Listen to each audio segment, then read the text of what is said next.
Joe, I'm for the Circus. I'm going to 5 states in the District of Columbia in 5 days this week to try to get a sense of how people are feeling about what's going on. And we started out Monday night in New Hampshire at the Institute of Politics at Saint Anselm, talking to a group, fascinating to put side by side very strong Trump supporters with very strong people who don't like the president, and to listen to what they had to say. I voted for him. I was not a supporter of him, basically until the end. I'm still not sure if I'm completely on him, but the past, 12 years, this establishment politics has really taken root, and, I don't necessarily think his words and rhetoric have always been effective in delivering that change. Right. But I believe that he still is that agent of change, and I'm supportive of that. Okay. When you're the president of the United States and you start attacking fundamental American values such as immigration, the idea of this, us welcoming people from different places who just want a better life, because there's some pretty awful places out in the world, and we offer a beacon of hope. The Statue of Liberty means something. Our democracy means something. You don't think the president feels that way? Well, when you start, I'm going to call it a Muslim ban. That sends a signal that we're changing our ideals and our fundamentals. Of the people who said you're upset by the Trump presidency, raise your hand if you're pretty confident you're the most upset person in the room about it. Raise your hand. Nobody wants to claim that. Sir, you say you think you may be the most upset? Yes, and I'm a lifelong conservative Republican. You might say National Review, Wall Street Journal. You vote in the New Hampshire primary pretty consistently? Voted, been active. So who'd you vote for in the primary this year or last year? No, Jeb Bush. Jeb Bush. Then You're the one. I sent... If you could give the president one piece of advice, what advice would you give him? Slow down. Slow down. Shake the hands of foreign dignitaries when they come to your office. Yeah. Act presidential. I wish that he would focus more on reforming government than focusing on policy, because he ran it as he's going to shake things up, and I wish he'd focus more on that. What do you think the story is so far of Donald Trump's presidency? I think he's getting a heck of an education. Yeah. Are you pleased at the rate at which he's learning? No, but I'm a very harsh critic.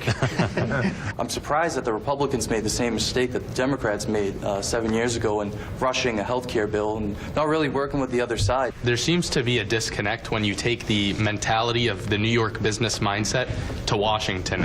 When you start acting like an authoritarian bully, you will lose re-election if you don't vote for my bill. That's not a way to get things done in Washington, and it's not a way to gain influence in the House and the Senate. You live here? Yes. You probably occasionally run into people in New Hampshire who are not excited but are upset about his election. Is that right?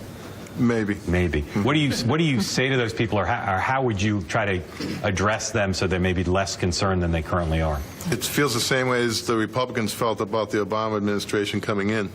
Change, different, and it's supposed to feel uncomfortable, and it does feel uncomfortable, and that's good. That's change. Their behavior is exactly why Hillary Clinton lost, so I think they should just keep that in mind. We've never had a billionaire New York businessman elected president before. It's unprecedented. Right. I think both parties are essentially scrambling to figure out what to do. One word to describe the president. Go. Impulsive. It's arrogant. Chaotic. Trigger happy. Unique. Huge. A winner. Different. Bombastic. Bold. Dedicated. Reformer. Non-traditional. Rash. Interesting. Rambunctious. Misguided. Change. Rushed. Dynamic. Inconsistent. Intelligent. Populist. Interesting. Transfer. Immature. Unsettling. Circus. Confident. Unpredictable. Spectacular. So, Joe, those are some of the voices, but as always, New Hampshire voters are pretty smart, pretty engaged, and as you heard, the supporters recognize he's not perfect. Trump's not perfect. The president's made some mistakes, but they think he deserves more time. And the thing that struck me about that group and a lot of the people I've talked to so far this week, people out in the country are paying close attention. They're not as hysterical on the left or the right as a lot of what you hear on TV, a lot of what you hear in Congress. They're pretty calm about what's going on, even the detractors. They just want to see progress. Yeah, thank you. That's absolutely fascinating. And John Heilman, Mark's exactly right. They're not as hysterical as they've been, as sometimes we may be in the media, or people may be in Washington. And I think we've had some pretty good reasons to be very concerned and upset regarding enemies of the people and questioning judicial authority. But most Americans are being patient. That being said, John, things are moving so rapidly that 3 weeks ago I would have told you that all of Trump's voters still supported him. That's not the case anymore. You're starting to see some more, let's say, some more of the professionals, some more of the people with advanced degrees that voted for him, some business people starting to fall off.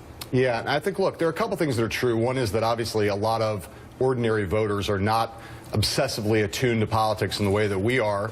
And so they're not monitoring this in that way, and rightly so. They have a lot more important things to do with their time than be as obsessed with politics as us. But the other thing that's true is that the bases of the parties, and this matters in terms of what's going to happen in the midterm elections in 2018, the bases of the parties are really attuned. And one of the things that's clearly the case is that the Democratic base, the liberal progressive base, is much, much more fired up right now. They're paying very close attention.